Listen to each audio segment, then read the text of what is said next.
잘 들으십시오. 나라가 임하시오며 뜻이 하늘에서 이루어진 것 같이 땅에서도 이루어지이다. 아멘. 하이델베르크 교리문답 제123문입니다. 제가 질문을 읽으면 여러분께서 답을 읽어주시기 바랍니다. 제123문, 주기도문의 두 번째 간구는 무엇입니까? 임하시오며로 이러한 간구입니다. 우리를 당신의 말씀과 성령으로 잘 다스려 주셔서 우리로 점점 당신께 하시옵소서. 당신의 교회를 보존하고 확장시켜 주옵소서. 마귀의 일과 당신께 대항하여 마귀 자신을 높이려는 모든 힘의 행사와 당신의 거룩한 말씀에 대항하려고 의도된 모든 사악한 계획을 파괴해 주옵소서. 당신의 왕국이 완전히 완성되어 당신이 만유의 주로서 만유 안에 계실 때까지 그리하옵소서. 아멘. 우리는 지난 주일 오후에 하이델베르크 교리문답 제122문을 통해서 주님께서 가르쳐 주신 기도의 첫 번째 간구, 아버지의 이름이 거룩히 여김을 받으시오며 그 기도의 뜻이 무엇인지를 살펴보았습니다. 오늘은 제123문답을 통해서 주님의 기도의 두 번째 간구인 아버지의 나라가 임하시오며 이 뜻이 무엇인지 상고하고자 합니다. 우리 마태복음 6장 10절에 예수님께서 주님의 기도 두 번째 간구를 가르쳐 주셨습니다. 같이 읽어볼까요? 나라가 임하시오며. 우리 개역개정에는 나라가 앞에 당신의가 빠졌지만 헬라어로 보면 당신의 나라가 임하시오며 이렇게 기록되어 있습니다. 그러니까 아버지의 나라가 임하시오며 이렇게 기도하라고 가르쳐 주셨습니다. 그렇다면 당신의 나라가 임하시오며 아버지의 나라가 임하시오면은 과연 무슨 뜻일까요? 이 질문에 대해서 첫 번째로 123문답은 이렇게 가르칩니다.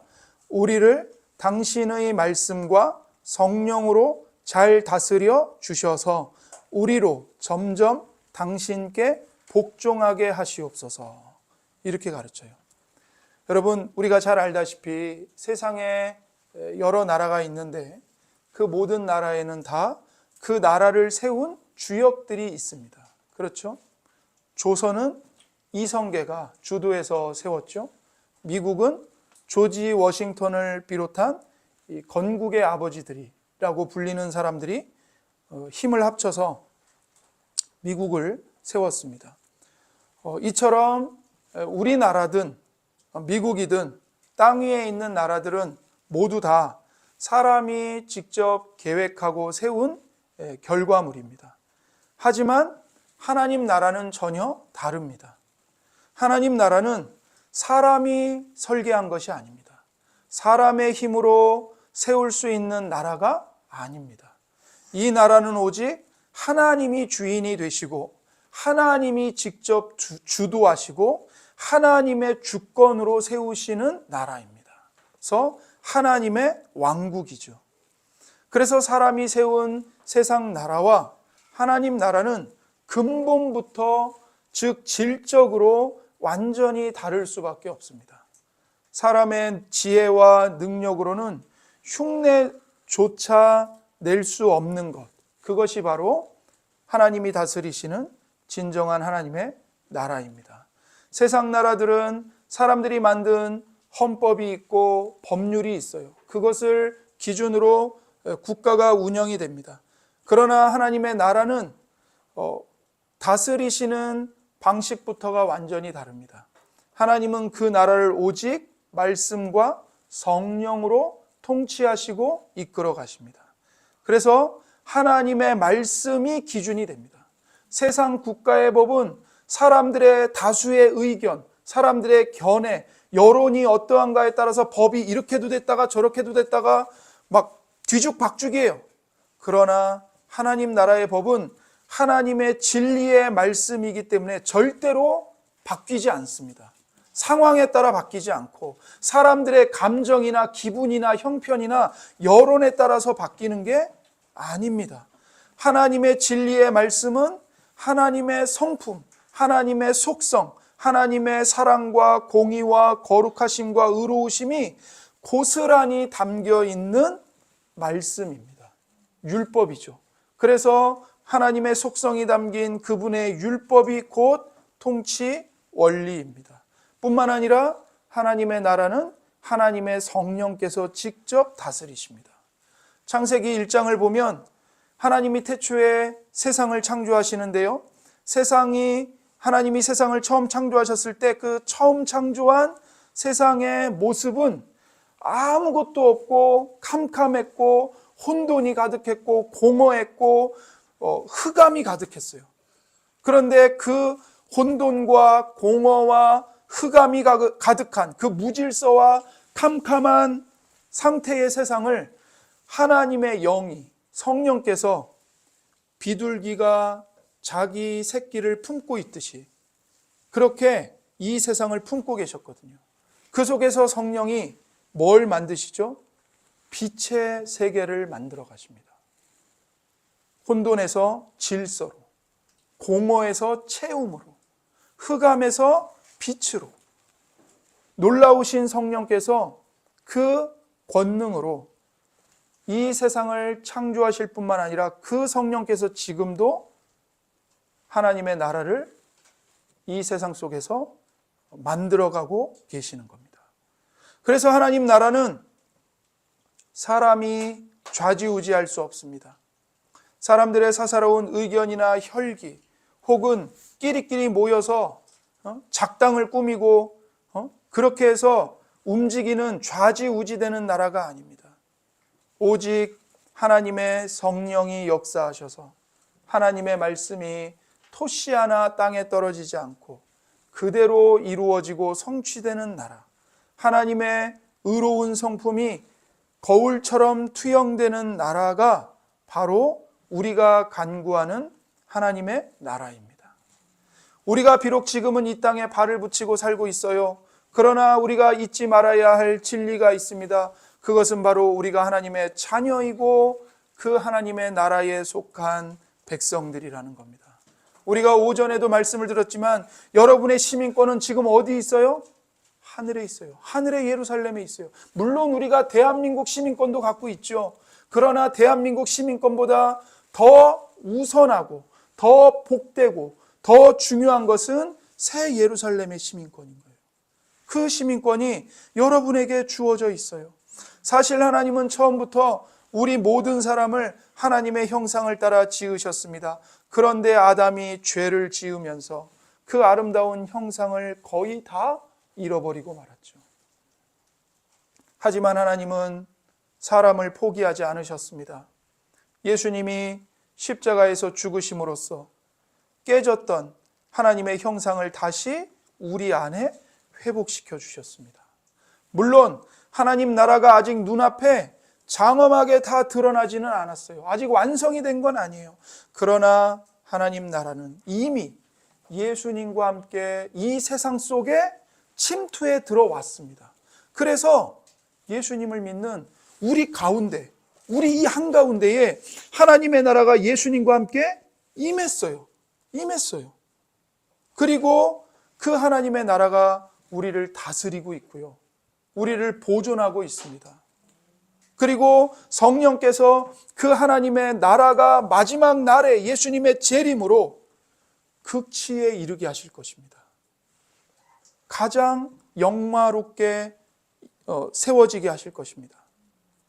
특히 우리는 예수님의 보혈로 깨끗해졌습니다. 모든 죄와 사망에서 해방되었습니다. 그리고 이제 우리 안에 성령님이 계십니다. 그 성령님을 통해서 하나님의 형상을 우리가 되찾았고 날마다 점진적으로 그 찌그러진 하나님의 형상을 조금씩 펴가고 있고 회복해가고 있는 겁니다. 그런 우리 그리스도인들은 이 땅에서 어떻게 살아야 되겠습니까? 아직 세상 사람들은 하나님의 나라의 실체를 몰라요. 그러나 우리는 값없는 은혜로 구원을 받아서 하나님 나라의 평화와 진리와 사랑과 기쁨을, 샬롬을 미리 맛보며 살고 있지 않습니까? 그래서 우리는 더 이상 이 땅의 가치관에 얽매여 살지 않습니다. 사람들의 시선, 사람들의 평가에 얽매여 살지 않습니다. 이 세상의 풍속과 유행에 얽매여 살지 않습니다. 오히려 그것들로부터 자유해서, 오히려 그것들을 거슬러 올라가서 하나님 나라와 하나님의 의를 우리 삶의 최고의 목적으로 두고 그것들을 구하며 삶을 살도록 부름을 받은 겁니다. 하나님의 나라와 하나님의 의를 먼저 구하라. 이게 우리 삶의 부르심이고 사명인 거예요. 이것이 바로 우리 그리스도인들이 이 땅에서 살아가야 할 삶의 본분이자 사명입니다. 하나님이 처음 아담을 만드셨을 때 말씀하신 것을 보십시오. 창세기 1장 28절, 하나님이 그들에게 복을 주시며 하나님이 그들에게 이르시되 생육하고 번성하여 땅에 충만하라. 땅을 정복하라. 바다의 물고기와 하늘의 새와 땅에 움직이는 모든 생물을 다스리라 하시니라. 하나님의 형상으로 우리가 지음을 받았어요. 그런 우리들이 하나님의 성품과 그 말씀에 따라 이 세상을 다스리며 생육하고 번성하기를 하나님이 바라신 겁니다. 이것은 그저 사람들의 숫자가 늘어나고 생물학적으로 번식하는 게 전부가 아니에요. 우리의 삶이 철저히 하나님의 말씀과 성령에 맞게 풍성해져야 하는 것입니다.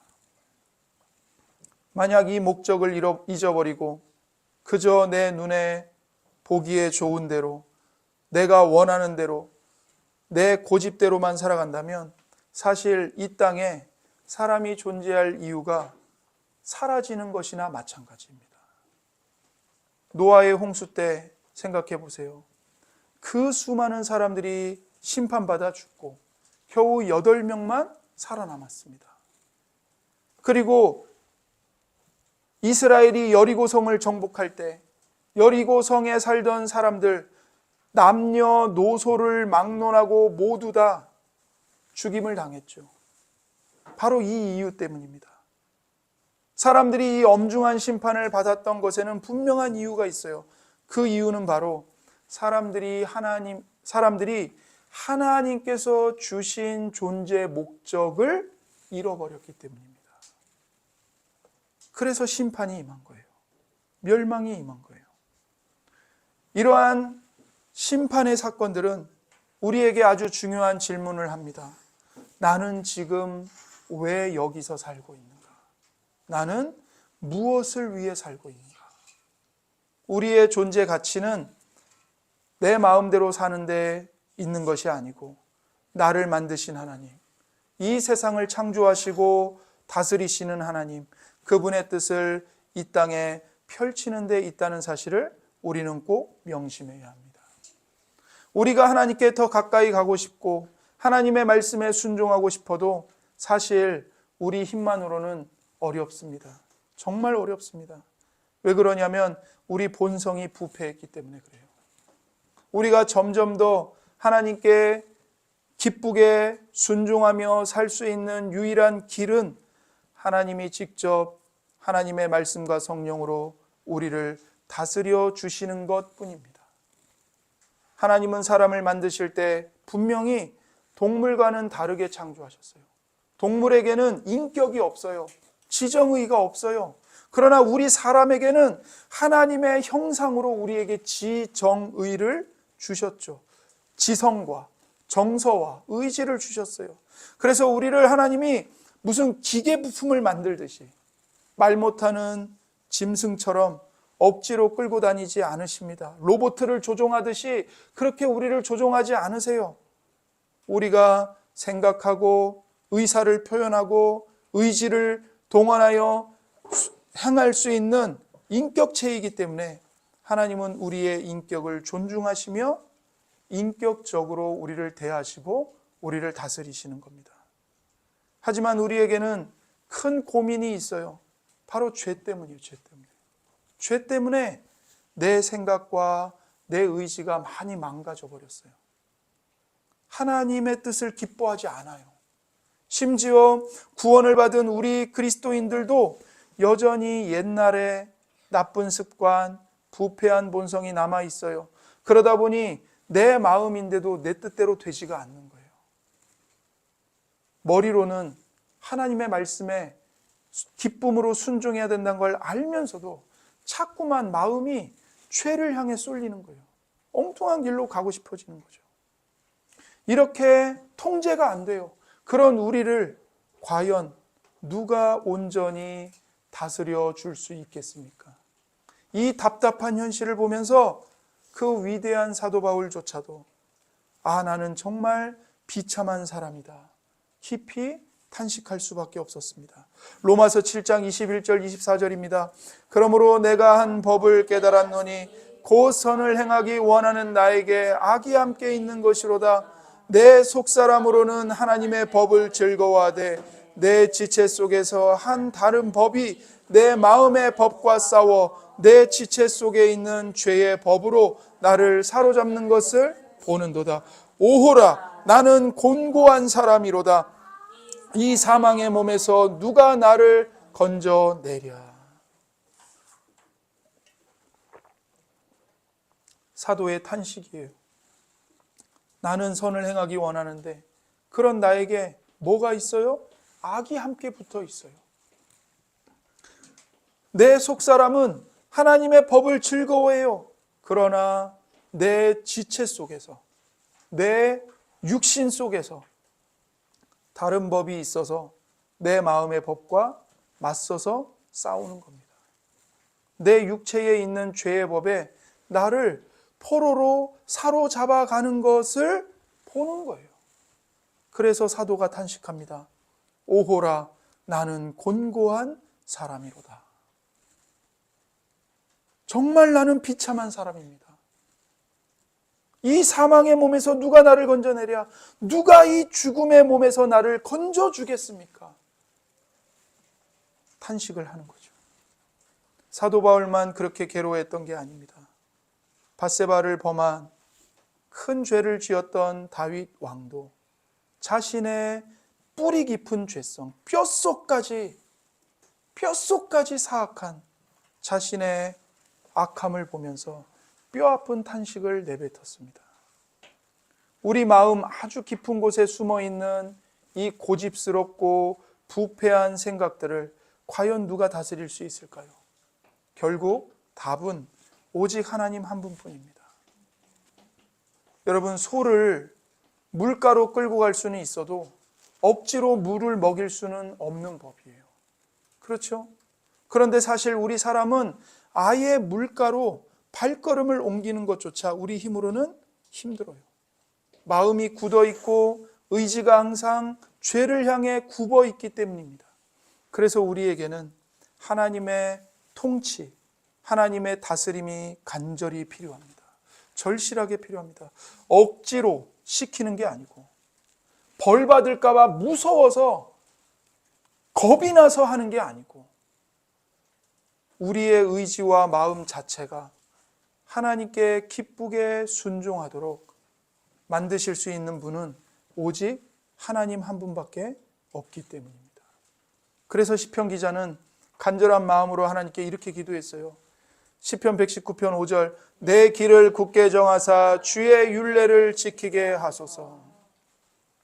나의 길들을 인도하셔서 주님의 율례들을 지키게 하소서, 이렇게 기도하는 거예요. 시편 119편 32절, 주께서 내 마음을 넓히시면 내가 주의 계명들의 길로 달려가리이다.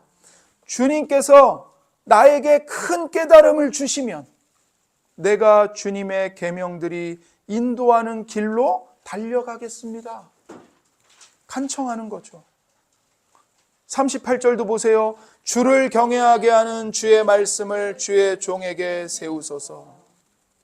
이 구절은 주를 경외하는 이들에게 주신 약속의 말씀을 주의 종에게 지켜주세요. 이렇게 기도하는 거예요.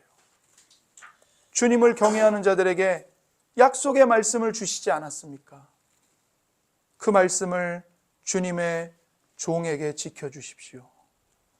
시편 143편 10절입니다. 주는 나의 하나님이시니 나를 가르쳐 주의 뜻을 행하게 하소서. 주의 영은 선하시니 나를 공평한 땅에 인도하소서. 주님은 나의 하나님이십니다. 그러니 나를 가르쳐 주셔서 주님의 뜻을 준행하게 하소서. 이 시편의 간구처럼 우리를 가르쳐서 주의 뜻을 행하게 하실 분은 오직 하나님뿐이십니다.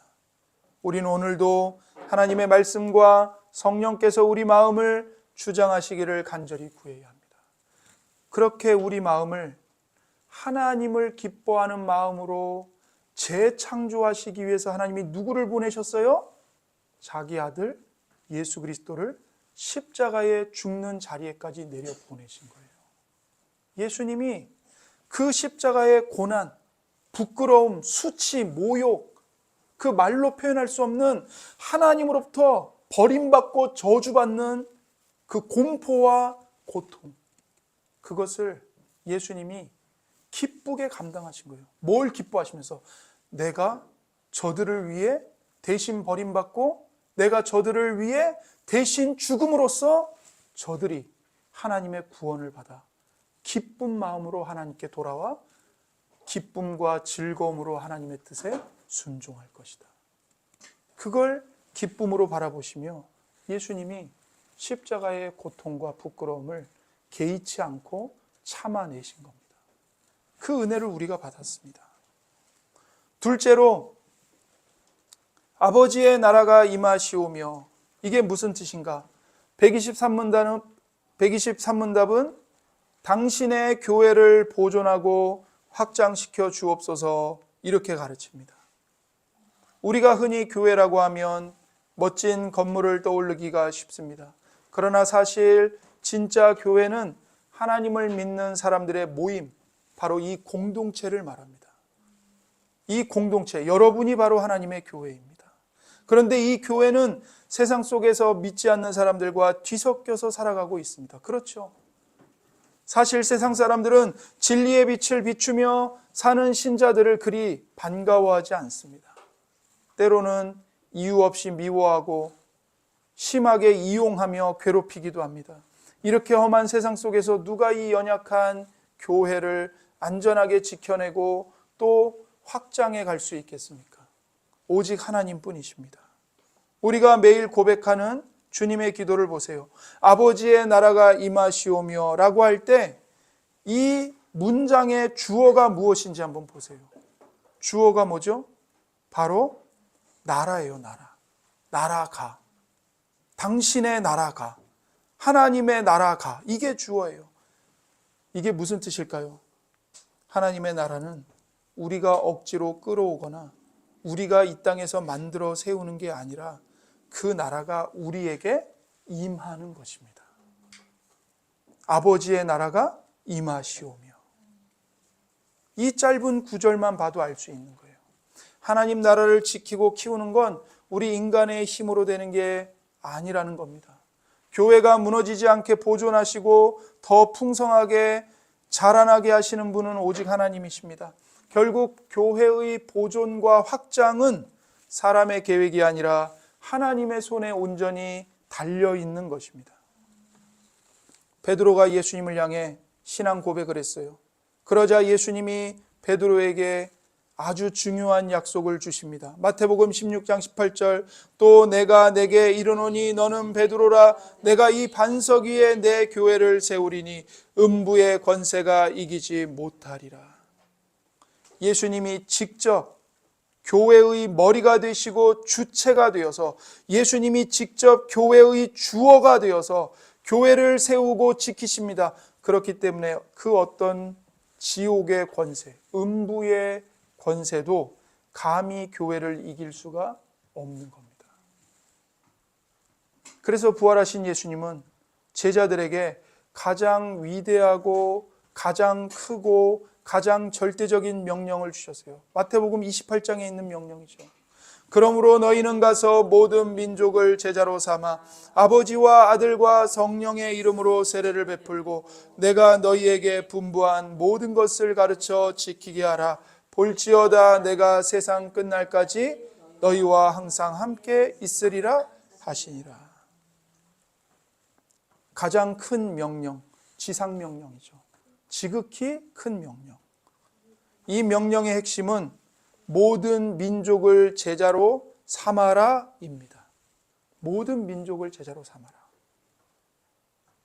이 말씀을 실현하는 일은 사실 우리의 힘만으로는 도저히 불가능해 보입니다. 하지만 예수님은 약속을 주십니다. 볼지어다 내가 세상 끝날까지 너희와 항상 함께 있으리라. 엄청난 약속을 주셨어요. 우리같이 무능하고 나약하고 그런 아무것도 아닌 우리가 복음을 전파하고 교회를 세우고 말씀을 가르칠 수 있는 진짜 이유는 우리 능력이 뛰어나서가 아닙니다. 예수님이 우리 곁에서 함께 계시고 예수님이 직접 가르치시고 인도하시기 때문이에요. 결국 예수님이 세상 끝날까지 변치 않고 함께 하시기 때문에 교회가 보존되고 확장되는 일이 가능한 겁니다. 예수님이 부활하신 후 하늘로 올라가시기 직전에 제자들에게 이렇게 말씀하셨습니다. 오직 성령이 너희에게 임하시면 너희가 권능을 받고 예루살렘과 온 유대와 사마리아와 땅끝까지 이르러 내 증인이 되리라 하시니라.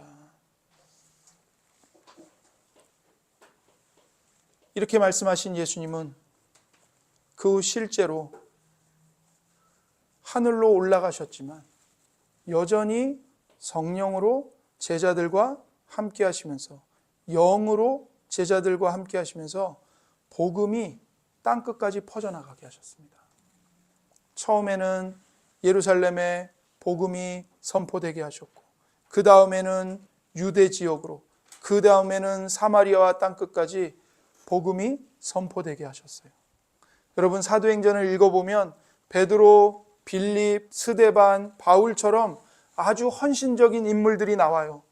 그들이 여기저기 다니면서 열심히 복음을 선포하고 사역합니다. 그런 모습들이 눈에 띄어요. 하지만 가만히 들여다보면 중요한 사실이 하나 있습니다. 그게 뭐냐면 비록 사람들이 복음을 선포하지만 그 모든 상황을 주도해 가시고 사람을 보내고 마음의 문을 열어 복음을 받아들이게 하시고 복음을 전파하시는 진짜 주인공은 바로 예수님이시라는 겁니다. 사도행전은 결국 예수님이 하신 약속이 하나님의 성령을 통해 어떻게 하나하나 실현되는지를 보여주는 아주 역동적인 기록입니다. 그래서 사도행전의 다른 이름은 성령행전이고요. 또 다른 이름은 승천하신 예수님의 행전입니다. 하늘로 올라가신 예수님이 이 땅에서 말씀하신 대로 당신의 교회를 세워가시고 당신의 십자가의 복음이 땅끝까지 퍼지도록 하늘에서 예수님이 그 모든 일을 주도적으로 이루어 가시는 거예요. 그래서 승천하신 예수님의 행전이라고 부를 수가 있는 거예요. 예루살렘의 복음이 처음 선포됐을 때 어떤 일들이 일어났습니까? 사도행전 2장 46절입니다. 날마다 마음을 같이하여 성전에 모이기를 힘쓰고 집에서 떡을 떼며 기쁨과 순전한 마음으로 음식을 먹고 하나님을 찬미하며 또 온 백성에게 칭송을 받으니 주께서 구원받는 사람을 날마다 더하게 하시니라.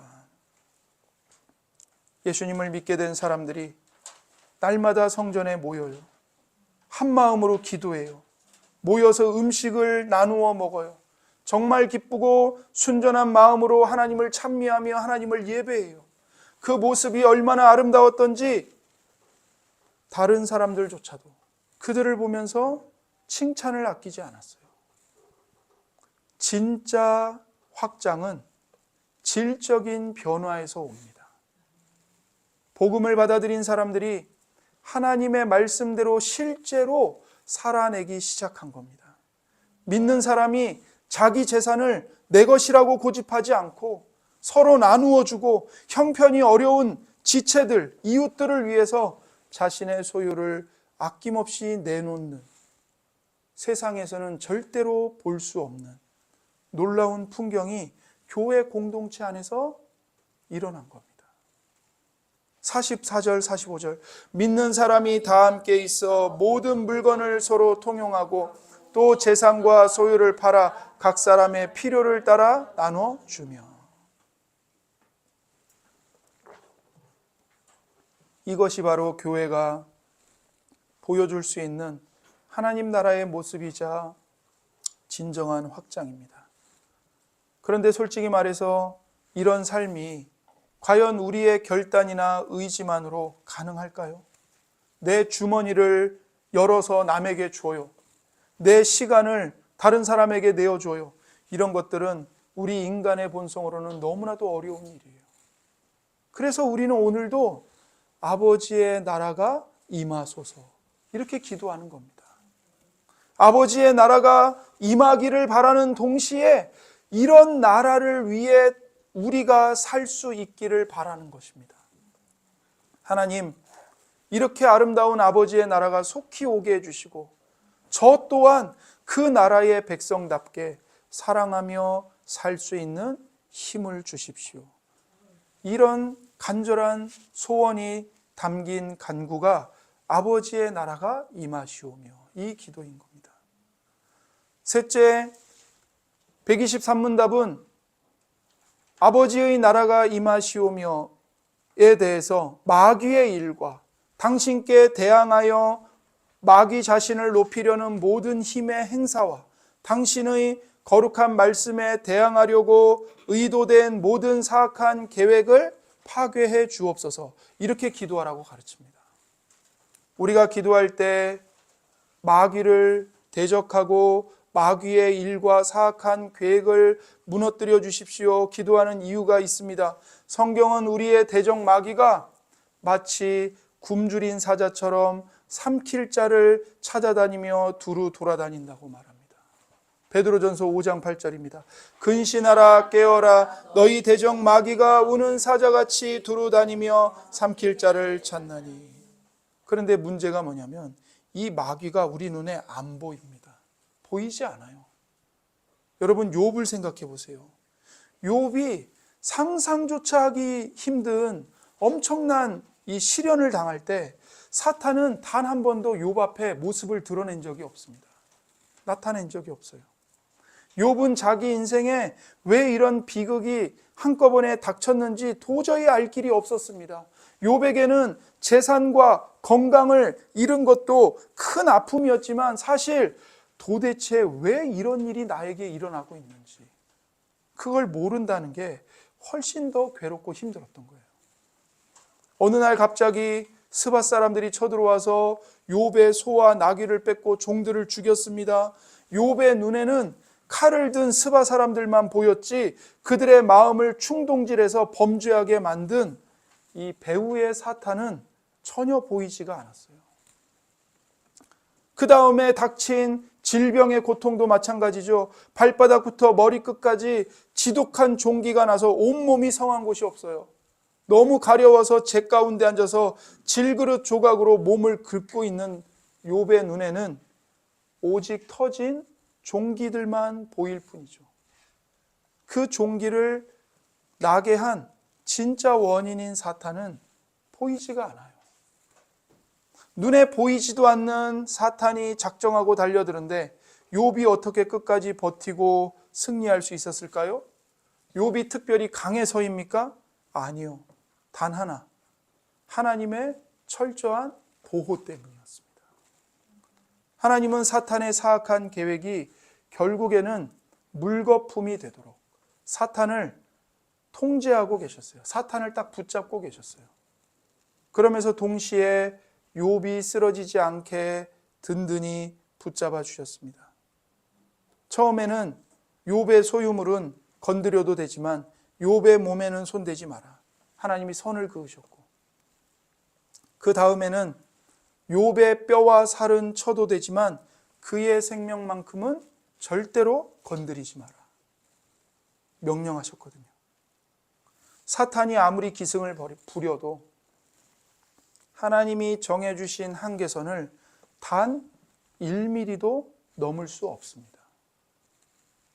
사실 우리는 하나님 보좌 앞에서 어떤 영적 전쟁이 벌어지고 있는지 알 길이 없어요. 우리가 무슨 수로 그 일에 영향을 끼치겠습니다. 보이지 않는 세계를 볼 수 없는 우리에게 가장 안전한 피난처는 오직 하나님, 하나님의 사랑과 돌보심 그 요새뿐입니다. 바울이 로마서에서 말한 것처럼 우리 발 아래에서 사탄을 평강의 하나님께서 속히 무릎 꿇게 하실 겁니다. 그 평화의 하나님을 전적으로 믿고 의지하는 것, 이게 우리에게 주어진 승리의 비결입니다. 로마서 16장 20절을 보세요. 평강의 하나님께서 속히 사탄을 너희 발 아래에서 상하게 하시리라. 우리 주 예수의 은혜가 너희에게 있을지어다. 평강의 하나님, 평화의 하나님, 구약의 용어로 말하면 샬롬의 하나님이에요. 참된 평화, 참된 안식을 주시는 하나님. 그 하나님께서 속히 사탄을 여러분의 발 아래에서 상하게 하실 겁니다. 그래서 우리는 기도하는 겁니다. 그리고 기도해야 합니다. 아버지의 나라가 임하게 하소서. 이 짧은 기도 안에는 하나님 저 악한 마귀의 계획을 파괴해 주시고 주님의 강한 손으로 우리를 지켜 보존해 주옵소서. 이 간절한 요청이 담겨 있는 겁니다. 하나님 나라가 우리 삶에 임할 때 우리는 비로소 보이지 않는 적 앞에서도 믿음으로 승리할 수 있습니다. 세상을 돌아보면 나라들이 늘 시끄럽게 분노하고 민족마다 뭔가 대단한 일을 하겠다고 계획을 세우고 정신이 없습니다. 그런데 그 속을 가만히 들여다보면 그 계획들이 다 허망한 계획들입니다. 겉으로는 평화를 말하고 발전을 말하지만 사실 그 이면에는 하나님과 하나님의 뜻을 대적하려는 교만함들이 숨어 있는 거예요. 마귀는 교묘하게 사람들을 부추깁니다. 하나님은 없어. 그러니 네가 최고야. 너가 우주의 중심이야. 네 이름을 드높여야 돼. 그렇게 끊임없이 부추기는 거예요. 우리의 힘으로 할 수 있다. 우리가 낙원을 만들 수 있다. 우리는 언젠가는 문제를 해결할 것이다. 하나님은 필요 없다. 그렇게 생각하게 하면서 결국 사람들을 반역의 길로 끌고 가는 겁니다. 이것이 마귀가 노리는 목표예요. 그래서 마귀 자신이 받은 멸망을 세상 모든 사람들도 자기와 똑같이 멸망받는 것. 이게 마귀의 목표예요. 그러나 세상 권력들이 아무리 똘똘 뭉쳐서 하나님을 대적하려고 해도 하나님 앞에서는 그저 깨지기 쉬운 질그릇일 뿐입니다. 시편 2편 9절입니다. 내가 철장으로 그들을 깨트리며 질그릇같이 부수리라 하시도다. 이 말씀처럼 예수님이 철장으로, 그러니까 철 지팡이를 한번 휘두르시면 그 모든 교만한 계획들, 모든 교만한 세력들, 나라들, 열방들 다 질그릇같이, 흙으로 만든 그릇같이 다 박살나고 부서지는 거예요. 우리가 세계 역사를 볼 때 그저 사람들이 하는 정치, 경제 논리로 역사가 흘러가는 것처럼 보이지만 사실 그 이면에는 마귀의 현혹이 있고 관계가 있습니다. 그리고 더 중요한 것은 그 마귀를 완벽하게 제압하시는 하나님의 통치가 있습니다. 물론 최종적인 승리는 이미 우리 하나님의 손에 쥐어져 있습니다. 그래서 우리가 꼭 알아야 할 게 하나 있어요. 우리가 평소에 겪는 갈등이나 힘든 일들이 단순히 눈에 보이는 사람 때문에 생긴 것 같지만 사실 우리의 진짜 싸움은 눈에 보이는 사람을 상대하는 게 아니라는 겁니다. 에베소서 6장 12절입니다. 우리의 씨름은 혈과 육을 상대하는 것이 아니요 통치자들과 권세들과 이 어둠의 세상 주관자들과 하늘에 있는 악의 영들을 상대함이라. 우리는 지금 그리스도의 편에 서서 이 세상을 어둡게 만드는 배후의 세력들, 즉 하늘에 있는 악한 영들과 보이지 않는 전쟁을 치르고 있는 중에 있습니다. 사탄과 그 마귀의 부하들이 지금도 활동하고 있다는 것을 모른 채 그저 내 눈앞에 있는 사람만 미워하고 그 사람과 싸우는데 진을 다 빼면 안 돼요. 그러니까 여러분, 부부 관계에서, 부모 자녀 관계에서, 직장에서 맺는 관계 속에서 우리 눈에는 그 사람만 보이죠. 그 사람이 잘못한 거, 그 사람의 허물, 그 사람의 교만함, 그 사람의 무례함, 이런 것만 보여요. 그런데 진짜 싸움의 대상은 그 사람이 아니고 그 사람의 중심을 그렇게 악으로 이끌고 가는 사탄이에요, 사탄. 그러니까 물론 배우자에게, 자녀에게 옳고 그름을 얘기해야죠. 네. 직장에서도 부당한 게 있으면 얘기를 해야죠. 그러나 진짜 원수는 누구예요? 남편이 아니에요. 아내가 아니에요. 자식이 아니에요. 부모가 아니에요. 동료가 아니에요. 진짜 원수는 누구예요? 마귀예요, 마귀. 그러니까 하나님께 저 사람을 고쳐주세요라고 기도하면서 마귀를 하나님 제압해 주세요. 마귀의 악한 계획, 악한 활동들을 다 무너뜨려 주시고 파괴해 주세요. 우린 그걸 위해서 기도하면서 우리가 할 일을 해 가야 되는 거예요.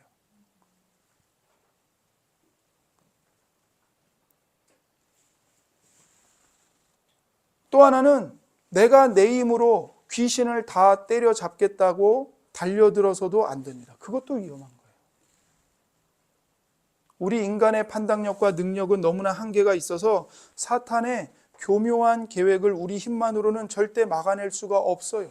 잘 알지도 못하면서 과장된 영적 싸움이나 신비주의에 빠지는 건 오히려 패배로 가는 지름길이 될 뿐이에요. 여러분, 신사도 운동, 요즘에도 한국교회 안에 신사도 운동을 하는 교회들이 많아요. 영적 전쟁을 치른다 그러고 기도로 마귀를 묶는다 그러고, 그건 우리가 잘 알 수 없는 거예요. 우린 물론 하나님께 마귀를 제압해 주시고 마귀의 악한 계획과 활동을 파괴해 주십시오 기도해야죠. 간절히 기도해야죠. 그러나 그 하나님이 마귀를 제압하시는 그걸 영적인 원리와 질서를 우리가 속속들이 그렇게 파악하고 눈에 보듯이 알 수 없어요. 그러니까 그거를 너무 파헤치려고 하는 것은 신비주의에 빠지는 위험성이 있는 거예요.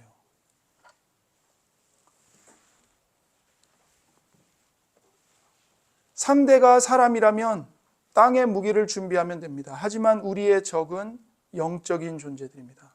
그래서 하나님은 우리에게 하나님의 전신 갑주, 전신 갑옷을 입으라고 명령하셨습니다.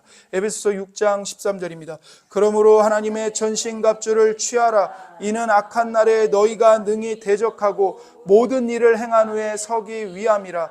그런즉 서서 진리로 너희 허리띠를 띠고 의의 호심경을 붙이고 평안의 복음이 준비한 것으로 신을 신고 모든 것 위에 믿음의 방패를 가지고 이로써 능히 악한 자의 모든 불화살을 소멸하고 구원의 투구와 성령의 검 곧 하나님의 말씀을 가지라.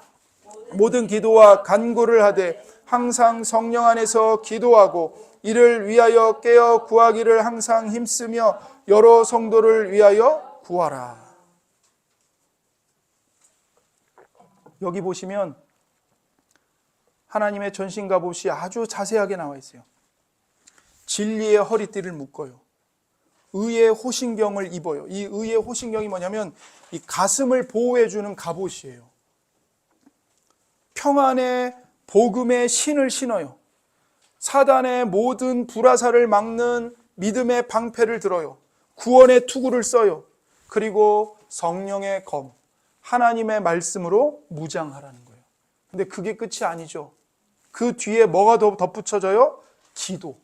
모든 기도와 간구를 하되 성령 안에서 깨어 기도하라. 그리고 이를 위하여 깨어 구하기를 항상 힘쓰며 여러 성도를 위하여 구하라. 기도가 반드시 있어야 돼요. 이게 우리가 무장해야 할 진짜 갑옷과 무기입니다. 무엇보다 가장 든든한 건 이 싸움의 대장이 바로 하나님이라는 사실입니다. 대장이 하나님이신데 우리가 어떻게 질 수 있겠습니까? 이 전쟁은 결국 백전백승할 수밖에 없는 싸움입니다. 우리가 아버지의 나라가 임하시오며 이렇게 기도하는 건 바로 이 확실한 승리가 우리 삶 속에 실제로 나타나게 해 주옵소서. 그것을 바라는 간절한 간구인 겁니다. 네 번째로 123문답은 당신의 왕국이 완전히 완성되어 당신이 만유의 주로서 만유 안에 계실 때까지 그리하옵소서 이렇게 가르칩니다. 하나님은 하나님의 나라가 완벽하게 완성되는 그날까지 단 한순간도 쉬지 않고 일하십니다. 우리의 힘만으로는 하나님 나라를 만드는데 눈꼽만큼도 보탤 수가 없어요. 우리 능력이 그만큼 대단하지 않아요. 하지만 감사한 건 뭐냐면, 기쁜 건 뭐냐면 하나님이 우리를 그냥 구경꾼으로 내버려 두지 않으시고 이 하나님의 나라를 이루어가는 일에 동역자로 우리를 초대하신다는 거예요. 나와 같이 하나님의 나라를 세워가자. 우리를 동역자로 부르세요. 이 사실이 우리에게 기쁨과 감사를 줍니다.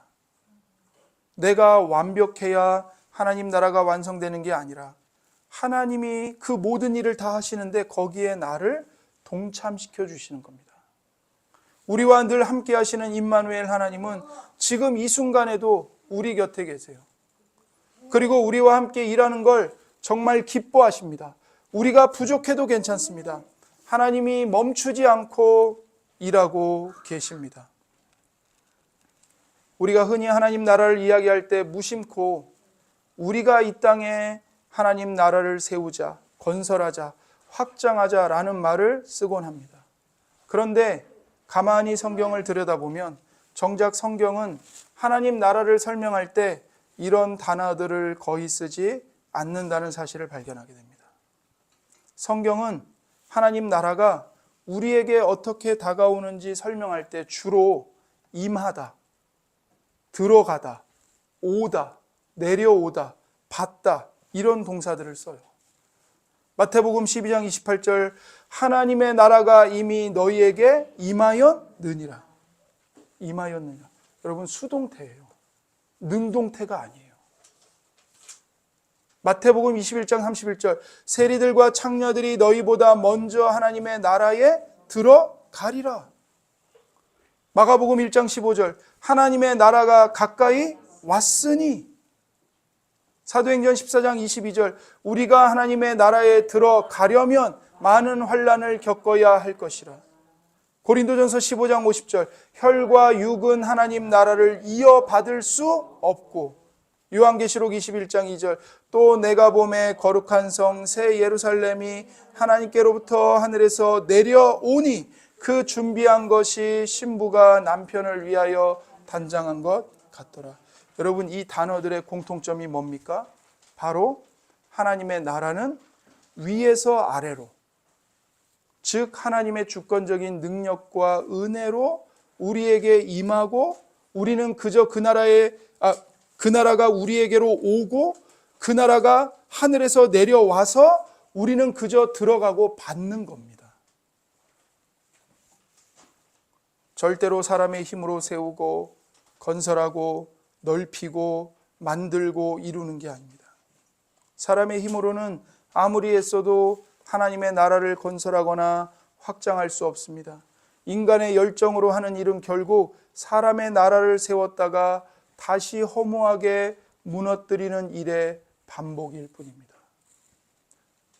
요즘에 사람을 주어로 삼아서 하나님 나라를 세우다, 건설하다, 넓히다, 이루다와 같은 그런 동사를 쓰는 사람들이 많은데 그런 동사들이 성경에는 잘 쓰이지 않는다는 사실을 기억해야 합니다. 하나님 나라는 사람이 주도하는 프로젝트가 아니에요.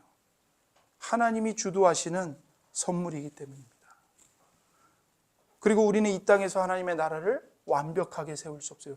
그걸 절대로 꿈꿔서는 안 돼요. 그거는 우상 숭배예요. 하나님의 나라가 이 땅에 언제 완전하게 세워져요? 예수님이 재림하시는 마지막 날에 예수님이 세우시는 거예요. 우리가 세울 수 있는 게 아니에요. 우리는 그저 하나님이 은혜로 내려주시는 그 나라를 겸손히 받고 그 안으로 들어가는 존재라는 사실을 꼭 명심해야 합니다. 우리가 어떻게 그 위대한 나라의 시민이 될 수 있을까요? 하나님의 주권적인 능력으로 세워진 그 엄청난 나라, 듣기만 해도 압도되는 그 나라의 시민권은 대체 어떻게 얻는 걸까요? 우리가 대단한 업적을 쌓거나 공로를 많이 쌓아서 얻는 게 아니죠. 우리가 그 나라의 시민이 될 수 있는 유일한 길은 예수 그리스도. 예수 그리스도가 우리 대신 완벽하게 순종하시고 십자가에서 죄인인 우리를 대신하여 희생하사 우리의 모든 죄를 대속하셨기 때문에 우리가 그 나라의 시민으로 들어갈 수가 있는 겁니다. 그리고 성령님이 그 놀라운 구원을 오늘도 우리에게 적용해 주십니다. 그래서 우리는 비로소 하나님 나라의 시민권을 얻고 그 시민으로 살아가게 되는 겁니다. 한마디로 성부, 성자, 성령 전적인 삼위일체 하나님의 은혜입니다. 우리는 하나님의 주권적인 능력으로 세워진 하나님 나라에 하나님의 은혜로 들어갈 뿐입니다. 하나님 나라에 들어가는 문제에 있어서 우리가 내세울 수 있는 자랑이나 공로는 사실 아무런 힘이 없어요. 우리는 그저 하나님이 열어주신 그 문으로 그분이 베푸신 은혜를 입고 들어갈 뿐입니다. 요한계시록 22장 13절 나는 알파와 오메가요 처음과 마지막이요 시작과 마침이라.